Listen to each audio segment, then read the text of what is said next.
Hello, Brooklyn Tabernacle. And let me thank my brother, Pastor Jim, for this gracious opportunity to address you today, even in light of the issue that I have been asked to speak to you about. You see, Brooklyn Tabernacle, our nation once again finds itself in the throes of a racial challenge. In many instances, racial tensions that go back as far as the founding of this nation. And here we are, once again, particularly as the people of God, trying to come to terms with what is an appropriate God-honoring response. Right? How should the people of God address here where we find ourselves again with this whole matter of race in America? And you see, it's important to understand this from the standpoint that our nation had a rather peculiar founding as a nation.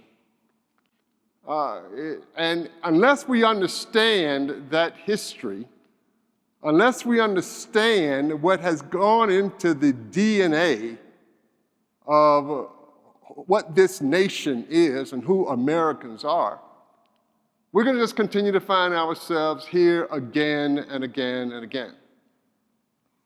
And let me share, I appreciate that introduction from Pastor Jim, but let me share with you a posture that I have, a very somewhat unique posture, I would say. I really am kind of like the products of two worlds. My life is a tale of two worlds. One of those worlds, what I call my birth world, traces its origin back to the beginning of this nation, back to its peculiar founding, if you will. This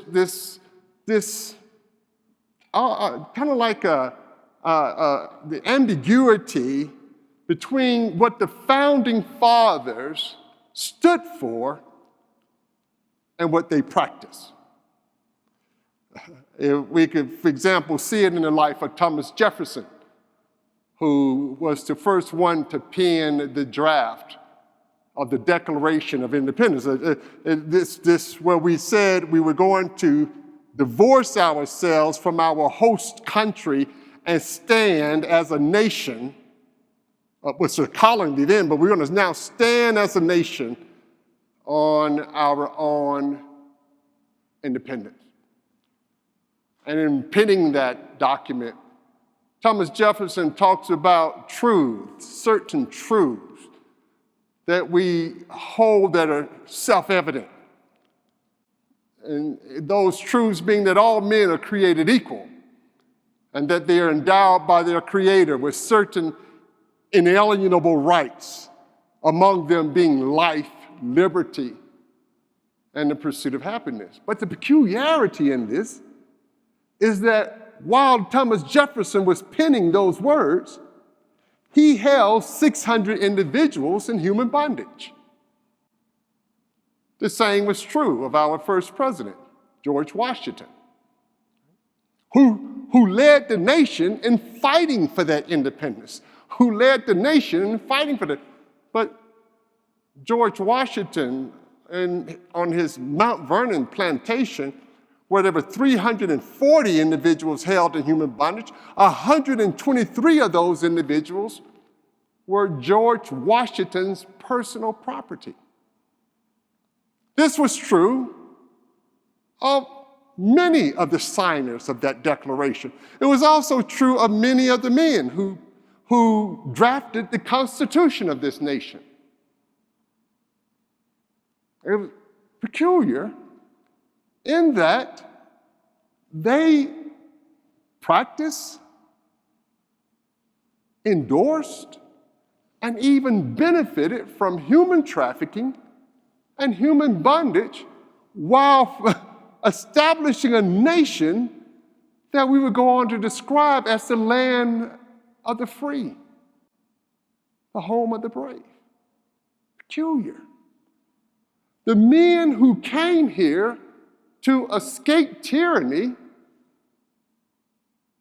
escape from a land of tyranny, practiced tyranny in the land that they escaped to. It's a peculiar thing, and now it's rooted in its DNA. And that's a part of my first world in this, because that impacted my ancestors. I would imagine that many, if not most of you, remember your grandparents, right? I would imagine that perhaps for a lot of you, your grandparents are still living.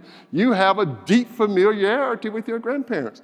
Well, understand this. My mother, who is 89 years old, both her grandparents, her grandfather, whose name is Bill Avery, and her grandmother, Mariah Jones, were both born in slavery. Grandparents. My father, who just passed last year, his grandfather, Cornelius Clayton, was also born in slavery. Think about that. Your grandparents. See, that makes it seem like it wasn't so very long ago. And then I was born to my mother, who was the daughter of a sharecropper and grew up in the South. I mean, the deep South. And this peculiarity continued to my day. And my first awareness of it, I vividly remember my first awakening to this, April, one evening. I was in junior high school. We were having our spring dance.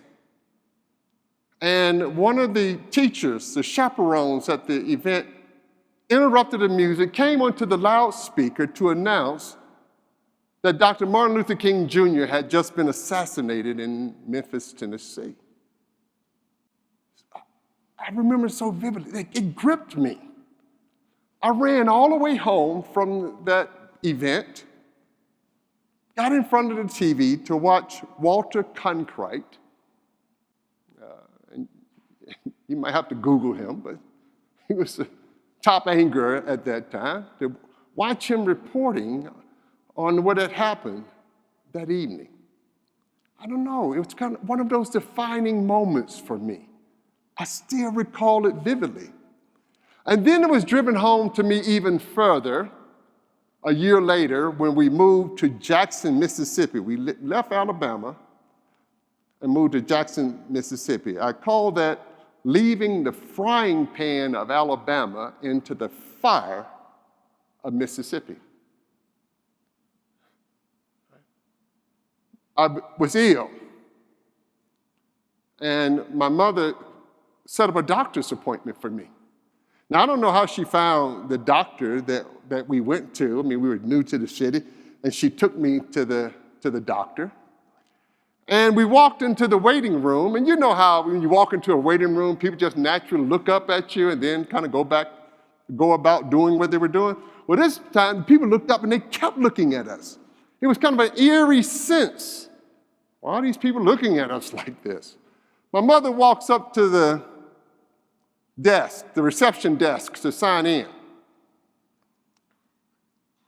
And in a rather cold, blunt way, the receptionist said to her, "You have to go to the waiting room around the back." It was the waiting room for the colors. And listen to this, saints. The look in my mother's face is something I remember to this day. The hurt, the humiliation. These people in this waiting room are looking at us. And but think about this. My mother was born in Perry County. Selma, Alabama is the county seat of Perry County. My mother was used to nothing but discrimination. She was used to nothing but segregated restrooms, water fountains with colors, water fountains for whites. My mother, she was accustomed to this. So how do you explain this look?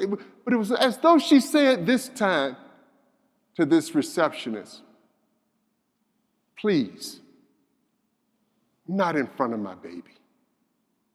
Don't do this in front of my child. And I looked at my mother and I said to her, that's okay, Mama. I feel better. Let's go home.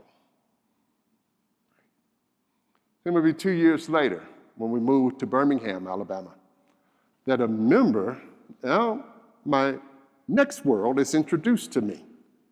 That's what the foundation of my first world. Now I'm introduced to a new world.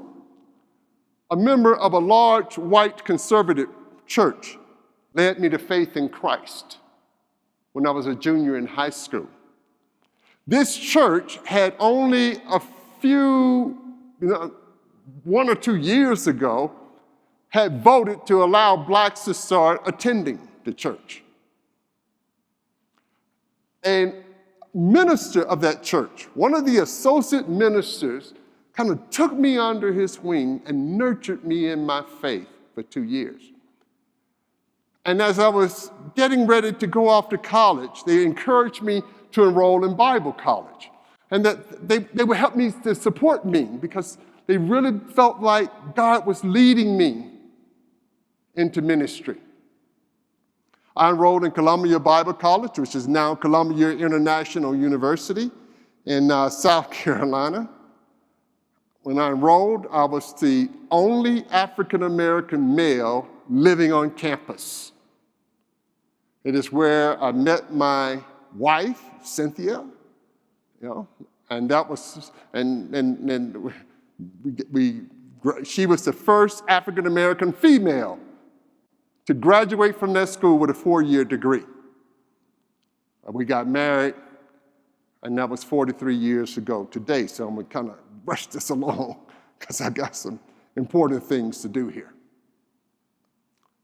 Leaving that church, which was a sprinkling into the world of white conservative evangelicalism, and enrolling into that college, which was more of an immersion.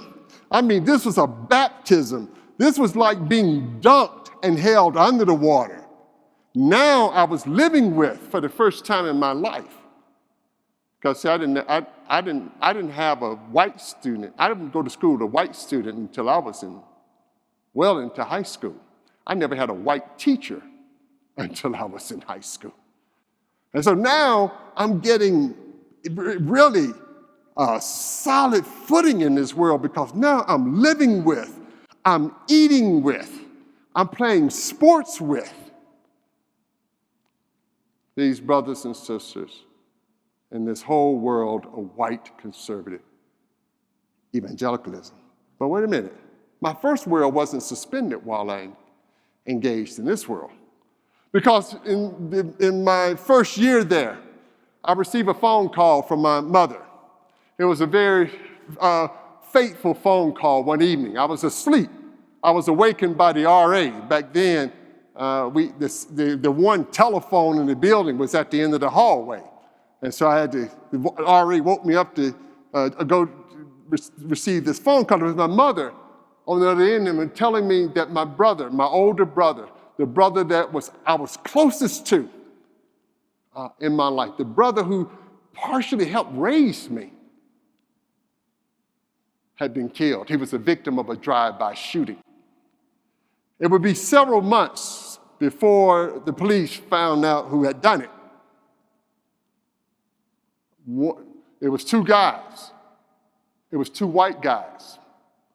One guy's conscience had bothered him so severely, he decided to turn himself in and then to get a lesser sentence to turn evidence against his buddy, as he described him.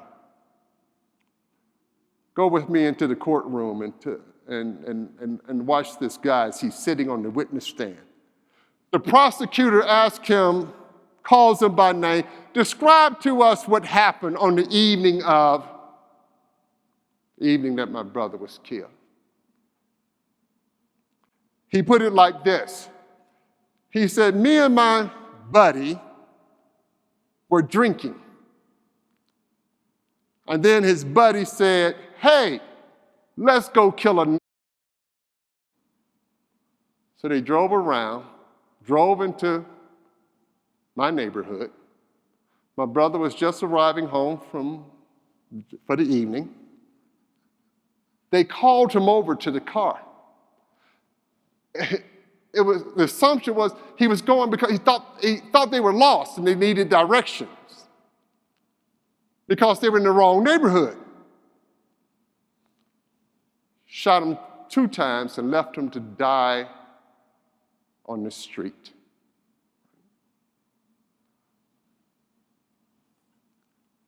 Still a very painful thing, because although that was over 45 years ago, on Mother's Day, as she did so last month, my mother still goes to his grave site because she simply misses her baby.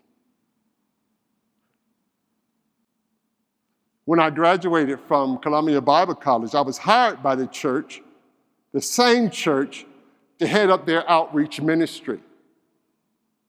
And it was during that time that my first world took on a whole new dimension. I started teaching at the Birmingham Baptist Bible College, a historical college in Birmingham that trained most of the African-American pastors in the city.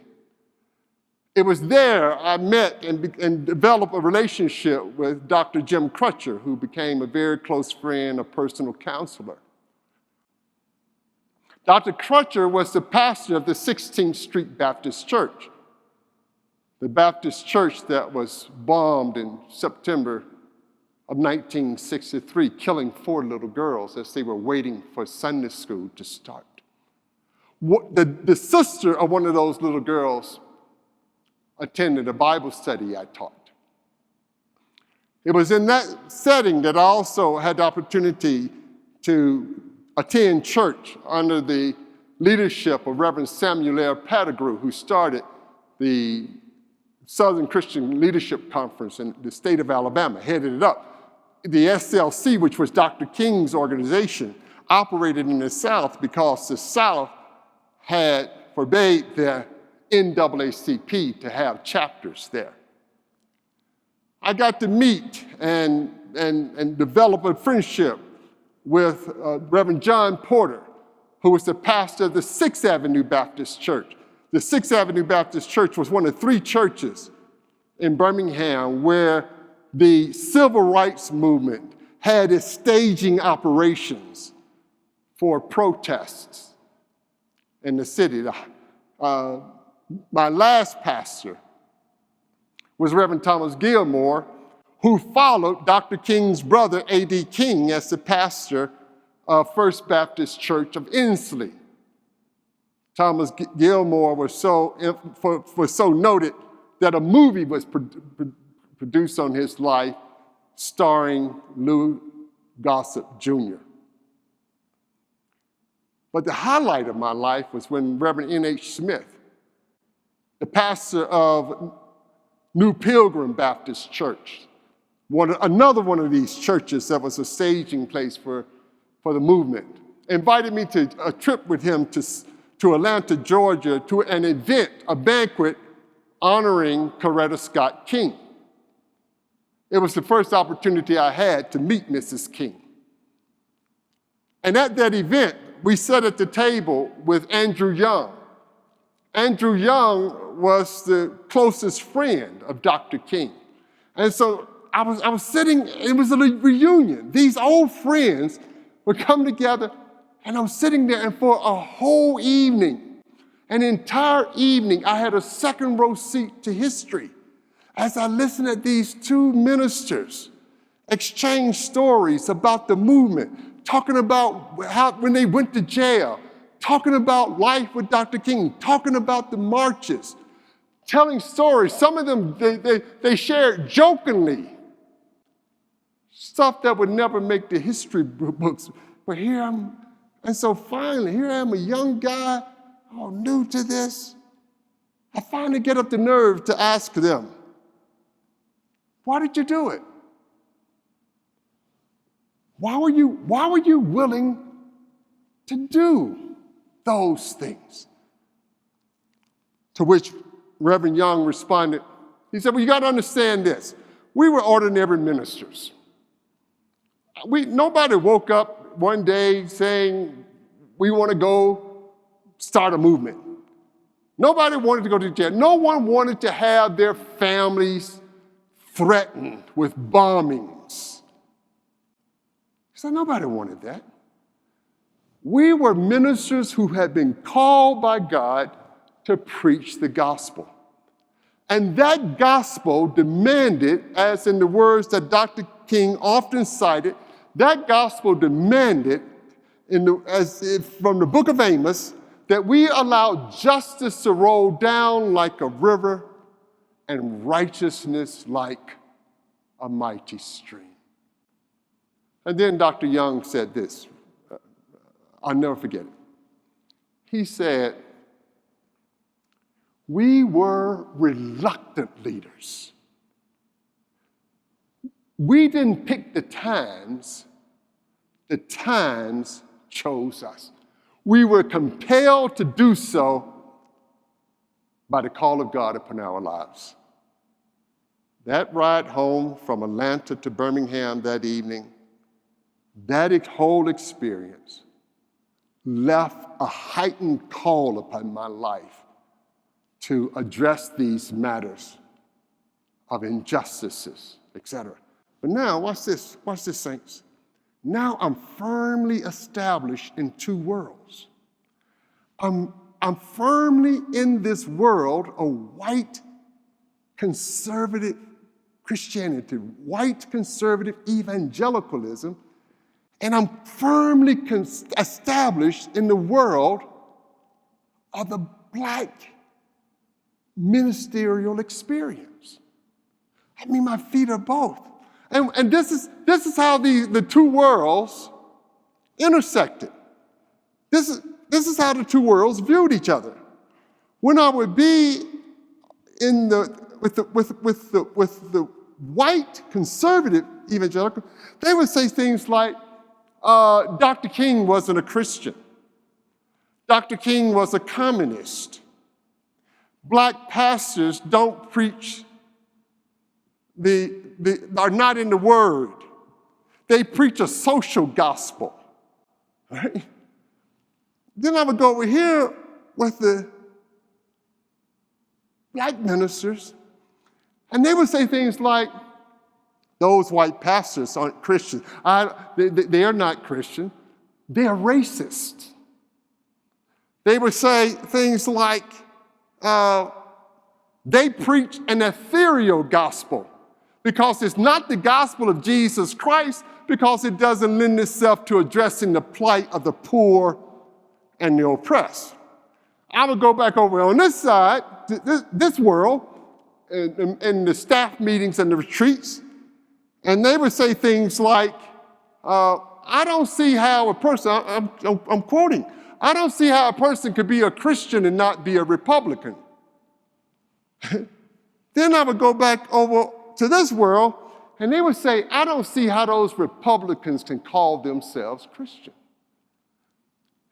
And so here we are, hundreds of years later, still addressing the same situation, still making the same charges and accusations in many instances, while our world continues to go down the path that it's going down. So what I want to say is, as I bring this to a conclusion, is that what we have been doing is not working, has not worked. I want to offer that we try something new in this whole matter of how the people of God should first and foremost relate to one another, and then how we relate to this world. And this is something I would suggest to you we haven't tried before, and yet it is not all that new in terms of the scriptures. As a matter of fact, my suggestion is rooted in John chapter 13, verse 34, where Jesus said to his followers this, "A new commandment I give to you, that you love one another." I asked the question of the text. I said, "Lord, why do you call that commandment new? The commandment to love was as old as Leviticus chapter 19. Why are you calling it new?" To which the response came to me was this.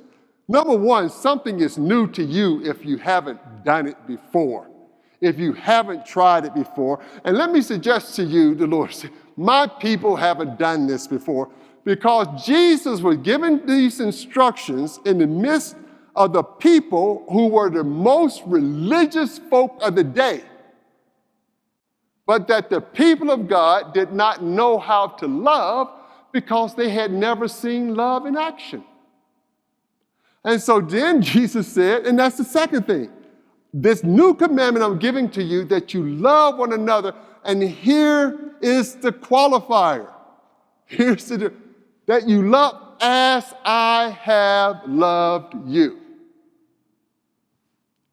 There it is. Because the people of God had never seen love in action. They had never seen love embodied. There was no example of love for them to follow. And Jesus is saying, saints, here I am. This is how you love. And so it's a love that is based upon both the words and the works of Jesus Christ. And I want to suggest that we have embraced a Christianity that is not much different than the religion that Jesus confronted in his day. So whereby you had the most religious people, but they didn't know how to love, I maintain that we have a Christianity that in many ways is void or devoid of love.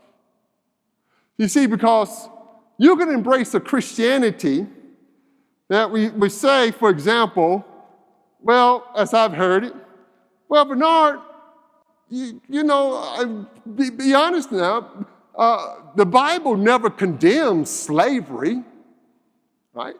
In justification of the founding fathers and their practice of human bondage. But the Bible never condemns that. And I said, well, yeah, Christianity might allow you to go there. Religion might allow you to go there. But being like Christ won't allow you to go there, because Jesus said he came to set the captives free. So the slaves that you would be holding under the name of your Christianity, Christ would show up and say, good news, I'm here to set you free. See, you might hold a Christianity that would allow for segregation. My second year at that Bible college, I offered to go to church with my roommate, rather. I said, hey, let's go to your church this Sunday. He hesitated. And then he said, yeah, let's do it. I'd like to see what they would do. I said, what do you mean? He said, the deacons would escort you out. I said, why would they escort me out? He would say, because our church practices segregation. I said, on what basis? He said, because the scriptures teach that birds of a feather flock together. And so we had churches, we had schools, we had organizations that lived, practiced, believed in segregation in the name of Christianity. But Christ, being Christ-like, won't allow you to go there, because Jesus goes toward a despised woman of Samaria, a people that his people has segregated themselves from, because they'd chosen to have no dealings with these people because they thought that they were absolutely despicable. Jesus gravitates toward her, embraces her, and leads the men in that city to faith in him. Christianity might allow you to reject Zacchaeus because he was crooked, because he was, in the words of the gospel, described as a sinner. Your Christianity may allow you to do that. But being Christ-like compels you that even when you see this guy up in a tree, you say, come down, Zacchaeus, I'm going to your home, even when all of the people of God are taken aback by that. A Christianity might even allow you to overlook the oppression and the oppression from Jim Crow, the oppressions from racism, the oppression in a society that values, in a society whereby we maintain that in the name of Christianity, we could have a love for the country while not loving people in the country. See, a Christianity may allow for that. But being Christ-like, we maintain that we have come to to liberate those who are oppressed, to set the captives free and to set at liberty those who are oppressed. So, saints, let's try something new. Let's try this. Let's try surrendering the religion of Christianity. We've got 400 years in this land. We have 244 years in this nation where that hasn't worked. So let's try surrendering the religion of Christianity and embracing a relationship with Jesus Christ. A relationship with Christ so that we become followers of Christ and not followers of Christianity. Followers of Christ that compels us to love as Christ's love. Followers of Christ that compels us that when we see a broken individual on the side of the road, we don't allow our religion to provide us with the excuse to pass this person by. They may be justifiable excuses on the basis of religion, but they are totally not justifiable, unjustifiable on the basis of Jesus Christ. That we stop trying to emulate the world and become imitators of Christ. I would suggest to you that when we do that, when we embrace a Christ-likeness, when we purpose in our hearts that we're going to take up what Christ has instructed us to do, to love as he loved, then at that point, I maintain that the world would take notice. The world would take notice because we would now have a distinction as being followers of Christ. The world would take notice and say, look at how those people not do politics, not do religion, not do culturalism or socialism or any other kind of, look at how those people do love. That becomes our distinction. And perhaps then, because God doesn't speak to the world, he speaks to the people, perhaps then, maybe our God will hear from heaven. Maybe then our God will heal our land because his people have turned from their ways and embraced the way of his Son, Jesus Christ. May God grant us the grace to do that in the name of his Son, the matchless and the mighty name of his Son, Jesus Christ.